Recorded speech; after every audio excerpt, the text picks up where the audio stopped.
Hello Kathden fans! Ito na nga ha, spotted si Ma'am Catherine at saka parehong busy mga kasambreros at nagkasabay na naman itong endorsement ng Kathden mga kasambreros ha, parehong sa dog food at saka itong kaliwat kanan nila na agenda, no? Nakita ko talaga yung pattern dito ng kanilang pagiging busy mga kasambreros sa endorsement. So pinakauna dito, unahin ko muna itong kaya Ma'am Catherine, no? Spotted siya. Ito yung time na winelcome siya mga kasambreros na naka-black pa. Na-vlog ko ito kahapon. Hindi, nakang araw pa mga kasambreros. So kagabi lang nila pinost ito mga kasambreros na kahit madilim ay talagang spotted si Ma'am Catherine mga kasambreros. And sobrang bait niya sa mga fans mga kasambreros. Parang chika-chika lang ng magkakaibigan. Parang sa parang sa park yata ito, parang sa labas siya mga kasambreros na kung saan ay binibidyohan siya, no, habang yung kanyang fan isa ay lumapit sa kanya mga kasambreros at saka nagchika-chika sila. So parang ang sabi dito sa caption, parang naalala pa niya kami, parang ganon. So si Ma'am Catherine mga kasambreros, ang cute niya Ma'am Catherine, no? Yung kanyang sobrang simple lang talaga ni phenomenal box office queen mga kasambreros. And then ito, next item natin. So si Ma'am Justin Benitez, no, ay nag-share. Ito yung kanyang parang pa-teaser pa, day 2 ng kanilang shoot or na TV commercial mga kasambreros. So nakatag dito sina Sir John Valle, part ng kanyang glam team mga kasambreros. Sina Justin Benitez, Ma'am Kath, of course, no. At saka iba, hindi ko mabasa yung iba. Pero part yata ito ng itong ipopost natin na kanyang sa NutriChunks mga kasambreros, no. Tapos ang sabi dito ng Pure Foods na NutriChunks, sabi niya, sino kaya ang bagong magpapasabik sa bawat araw ninyo? So which is si Kath mga kasambreros, parang nagpa-teaser siya. Yun ang sabi ko nag-post ang Pure Foods Alpha Pro mga kasambreros nakaraan kay Sir Alden, which is San Miguel yata yun, no? Tapos NutriChunks Alpha Pro Dog Food mga kasambreros, which is isa lang may-ari nitong Pure Foods na NutriChunks nga na dog food din po ni Ma'am Catherine mga kasambreros. So ang post ng Pure Foods sa Pinoy favorites dito kay Ma'am Catherine, sabi niya, ang sikretong siguradong kasabik-sabik, sirit na, sige, hint, classic Pinoy na paborito mo. So ito po ay si Ma'am Catherine mga kasambreros. So parang magkakaroon sila ng endorsement na Pure Foods pero hindi siya pagkain ng aso, something like that ang naiisip ko dito mga kasambreros. Kasi Sir Alden kaka-post lang nakaraan, so sabi ko ilang araw lang naman ito, tapos kay Ma'am Catherine na naman. So ganun lang ang pattern para hindi ganong halata mga kasambreros Tapos si Sir Alden ay umattend, no, ng NetCon or NestCon mga kasambreros 2025. So Nestle conference ito mga kasambreros. So baka kukunin din siyang brand ambassador ulit. Grabe, ibang level ka talaga Pops Alden, parang hinakot mo na talaga ang mga endorsements dito sa Pilipinas. So ito po mga kasambreros, so nakakulay violet sila. Ito yung kanilang theme or parang color theme mga kasambreros. So kasama niya dito si Ma'am Shuvi Etrata at saka si Ma'am Chloe Redondo yata ito yung tayo kasama niya mga kasambreros. So naka-violet silang tatlo. Tapos part yata sila ng brand endorsements din po mga kasambreros ng Nestle conference or Nestle. So baka yung Nestle may ibang product or may isang product na ibibigay dito mga kasambreros sa kay Sir Alden at saka kay Ma'am Shuvi mga kasambreros. Natatawa ako sa mga comment. I mean, isang comment pala, sabi niya, ligawan mo na si Shuvi, bagay kayo morena. Grabe itong mga taong to, nagpa-picture lang bagay agad at saka liligawan. So hindi ganun kadali para katop sa Alden mga kasambreros. And come to think na merong Ma'am Catherine ang nag-aantay, no, si attorney mga kasambreros. And then ito, yung Ribisco niya na endorsement or brand nga ay nag-post din kanina, no, ng panibagong video teaser mga kasambreros. So may pasobrang combo na bagay sa morning mo. Sabi nga Ribisco crackers honey butter mga kasambreros. Pasobrang sweet, sarap, pa extra saya sa umaga. So ito ang kanyang sinabi ng Ribisco, mga kasambreros. So sobrang ganda, and sobrang syempre no, talagang yung kanilang pattern ay puro endorsements, mga kasambreros, no. So itong isa actual ay so part din ito ng kanina. So parang kay Sir John Valley, mga kasambreros. And then ito, naano ako dito kasi yung pinost na isang Catherine admin kanina, yung ganito pala yung pagsushoot, no, nung sa kapag sa pelikula na ibang version. Kasi itong sa isa a very good girl pa niya ito, mga kasambreros, ha. Lilinawin ko lang po, kasama niya dito si Ma'am Dali De Leon. So ito yung time na grabe rin ang dito character switch ni Ma'am Catherine dito sa a very good girl, mga kasambreros, kasi ang galing-galing ni Philo, no. Parang nag-change mood siya kagad-agad. Tapos pag seryoso, tapos agad-agad magkakwela. So ibang level nito, a very good girl, mga kasambreros, kung kaya hindi nakapagtatakang humakot nito ng awards, mga kasambreros, sa pagganap nga ni Ma'am Catherine, no. And then ito, abangan natin ito, mga kasambreros. Ang 24 oras, no, ay feature si Sir Alden. So naghahanda na rin, no, si Sir Alden, kasi nga yung GMA Gala Night ay malapit na, August 2, mga kasambreros. 2 araw na lang, so dalawang tulog na lang, mga kasambreros, ay GMA Gala na, no. So yun, naghahanda na rin siya, apart from the interview na ginawa ni Sir Nelson Canlas dun sa kanyang pagiging pilot student, mga kasambreros, kagabi. And then ito, next item natin. So si ate Chrysler, na ate ni Ma'am Catherine, ay nag-Instagram story, no. So hindi ko alam kung nakauwi na si Ma'am Lexine, kasi si Baby QQ andito pa rin, no. So malamang kung hindi pa sila nakauwi, ay andun pa rin silang buong pamilya sa Amerika or sa Phoenix, Arizona, mga kasambreros. So kung Ma'am Lexine lang at saka yung team niya, kasi may mga moderator naman yan sila nagbabantay, mga kasambreros, ay baka Mama Min ay sa California lang po, mga kasambreros. So hoping na manalo sina Ma'am Catherine, mga kasambreros. And then ito, post ko na ito, mga kasambreros, although matagal na ito. Si Chef Marvin Aritranco, na part ng Hello Love Again nga, mga kasambreros, at saka si Sir Mark ay Mark Abella. Di ba part sila ng Hello Love Again, na sila nga rin yung nag-booking kina Ma'am Catherine at saka Sir Alden, na nagsusubuan sila pag free time and so on, mga kasos. Pag wala ng taping, ay nagsusubuan silang dalawa, mga kasos, at nilulutuan ni Ma'am Catherine si Sir Alden ng adobo, steak and so on. Yung picture na ito, matagal na ito, pero akala ko kasi si Sir Alden itong naka-shades, mga kasambreros. Hindi pala siya. Si Sir Coco Martin pala ito, mga kasambreros, no? Pero may kahawig, mga kasambreros, kasi natamaan ng ilaw. Pero alam natin si Sir Coco Martin ay moreno talaga ang kanyang kulay, mga kasambreros. So yun po. And then ito, next natin, ang kulit ng ginawa ng isang admin dito, na isang fan pa lang. So parang pinagalaw niya yung isang animated form ni Ma'am Catherine, mga kasambreros, na kamukha niya doon sa kanyang outfit na naka-black nga, no, tapos sumandal siya doon sa totoong Catherine, mga kasambreros. So pag sandal niya ay parang animated form lang siya, mga kasambreros. So actually yan lamang sa ating Catherine items. Sana po ay pakinggan pa natin ang Word of God.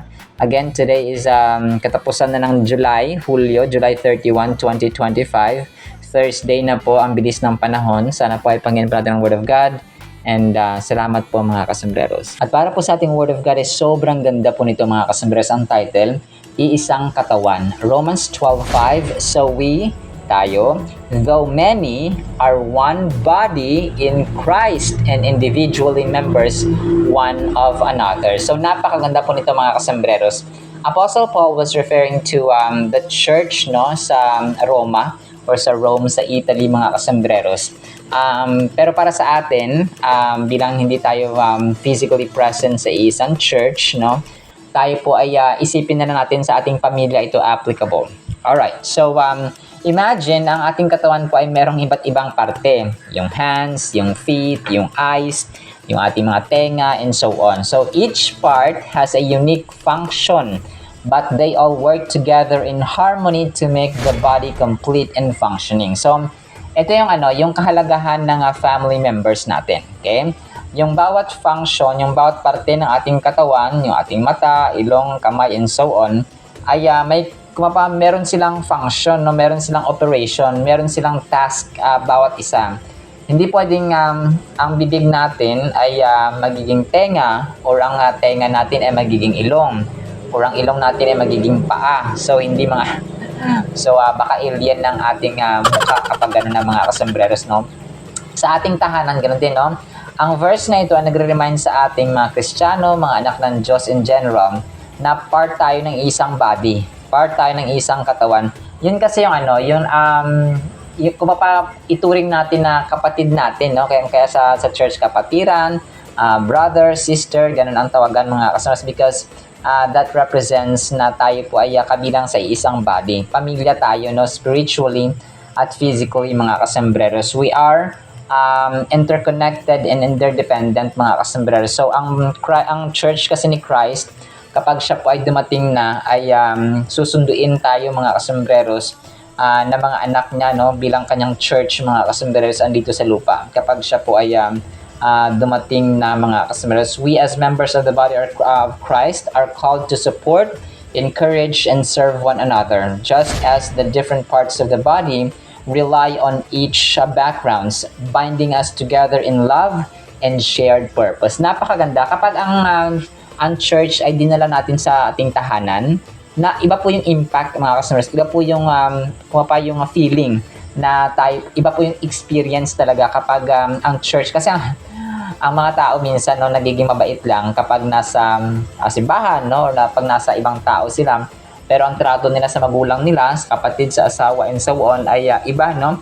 Parang nag-iibang ihip ng hangin, imbis na maging mabuti sana sila or maging loving sila, at maging patient, maging mapagpatawad sa kanilang magulang, asawa, anak, kapatid, and so on, baliktad, no? Parang mas okay pa sila makitungo sa ibang tao kumpara mo sa ibang pamilya. Yes, meron namang mga taong siguro mas mahal nilang pamilya nila kaysa sa mga tao sa labas, pero yun kasi ang karamihan sa no? Mas close pa ng ng anak mo yung barkada niya, mas close pa ni ganito yung kapitbahay niya kaysa kapatid to kapatid or anak to magulang or magulang to anak. So mga ganun, mga kasas, medyo nakakalungkot, pero that's the reality. Pero kapag tayo po ay talagang manampalataya, tayo po ay may mindset na iisa lang tayo, no? Merong kanya-kanyang function, merong kanya-kanyang task, mga kasambreros, but we are one, mga kasambreros, no? Isang katawan, isang pamilya. And even, no, yung world na ito, mga kasambreros, may iba-ibang nationality man. Kung ikaw Chinese, ikaw German, American, Canadian, and so on, iisang ang Diyos natin tinitingnan as iisang malaking pamilya, sana. Pero ang mga tao lang talaga nagkakaroon division because of race, because of status. So, ikaw mayaman, ako mahirap, parang ganon. So, ikaw puti, ikaw maitim, ikaw kayo manggi. So, parang ganon ba? Languages. Pero pasalamat lang tayo kasi meron tayong English, no, na universal language, mga kasambreros. Pero no, kasi bihira na lang talaga, maraming racism, maraming mga racist, mga kasambreros, and so on. Maraming mga kababalaghan nangyayari because wala silang mindset na ganon. So, syempre, iba naman yung mga strangers na ibang lahi and so on, mga kasos. Pero sa ating pamilya, we should have this mindset na iisa lang tayo. Kasi ang pamilya, parang parang yung kasabihan na ang sakit ng kalingkingan ay sakit ng buong katawan. So, ang tagumpay ng isang miyembro ng pamilya, dapat tagumpay ng buong pamilya. So, ganun, mga kasambreros. So, nagpapakita yan na iisa lang katawan. So, parang isang parte ng ating katawan na kapag nabungi tayo, kapag nabulag tayo, apektado ang buong katawan, mga kasambreros. So, ganun din po sa ating family.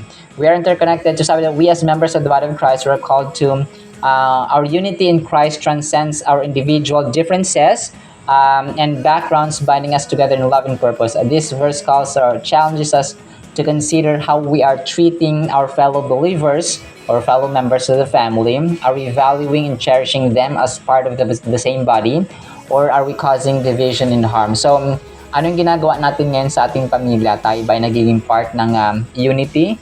Naging part ba tayo ng iniisip natin na itong kapatid ko na to, itong asawa ko to, anak ko na to, kailangan mamahalin ko because we are part of one body. So, Although ito talaga ay applicable sa sa simbahan, no, ng Panginoong Hesus, mga kasembreros, mga nagtipong-tipong mga mananampalataya, in general po ay mas maganda ang feeling at experience kapag ito po ay na-experience din natin sa loob ng tahanan. Kumbaga pa, yung ministry natin sa simbahan, mas maganda yung pinakaunang ministry natin sa Panginoon at saka sa ating pamilya.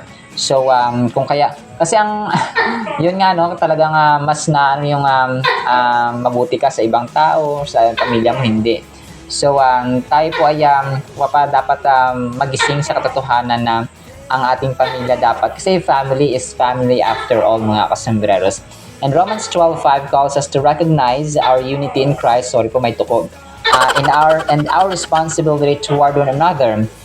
This verse invites us to reflect on how we can contribute to the body of Christ or our family in general with our unique gifts and roles. Kasi tayo, may mga unique talaga tayo na mga talent, mga kasembreros. Hindi ako naniniwala na wala kang unique na talent, okay? Na unique na kakayahan na ibinigay sa iyo ng Diyos, no? And according nga dun sa binasa kong book na The Purpose-Driven Life, and according sa research na rin sa science, na may thousands of, hindi naman thousands, siguro dozens, no? Dozens of talents and skills ang isang tao na hindi lang nadidiscover kasi they're not exploring new things. May mga nakita akong mga celebrities or mga actors and influential people na sabi nila ngayon lang na-discover na mahilig, may passion pala sila sa sayaw, na nasa 30s na sila, nasa 40s na sila. So saka lang nila discover na ganun. So may mga tao din ako nakita na na-discover nila na may talent pala ako sa drawing, may talent pala ako sa sketching, may talent pala ako sa music, may talent pala ako sa architecture, may talent pala ako sa content making. So kung kaya hindi ako naniniwala na wala tayong talent, mga kasembreros, at wala tayong skill. Kasi nga ang Diyos natin, bago pa tayo, nasa sinapupunan pa lang tayo, nakaprogram na.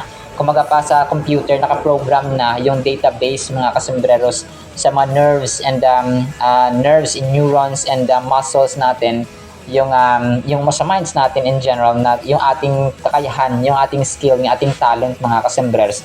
Dapat lang talaga nating i-discover. Okay? Ako nga rin late ko na discover na meron pala akong talent sa content making or sa vlogging, mga kasembreros. Apart from yung sa Katdem, nagtitrivia tayo na Little Kuya Kim, mga kasembreros. So, ganun po siya. Kung kaya sa school natin, may iba-ibang mga subjects kasi para doon na ma-align kung ano yung passion mo, kung ano yung strength mo, kung ano yung skill na patok sa iyo, mga kasembreros, or tutugma sa iyo. Kung kayo iba magaling sa math, iba magaling sa drawing, magaling sa dancing, magaling sa science, magaling sa architecture, magaling sa computer, and so on, mga kasembreros. Alright, so as an application, let's embrace the spirit of unity, yung pagkakaisa, at saka isang katawan lamang tayo, mga kasembreros, so that we will live harmoniously sa loob ng ating tahanan. Alright, sinama po sa ating Word of God, nawa po ipagpalain po tayo ng pag-ibig, pananampalataya, pag-asa, at mindset na isang katawan lamang po tayo, mga kasembreros and mga Catholics. In Jesus' name we pray, Amen and Amen. See you sa next segment, mga kasembreros, and paalam po. I love you.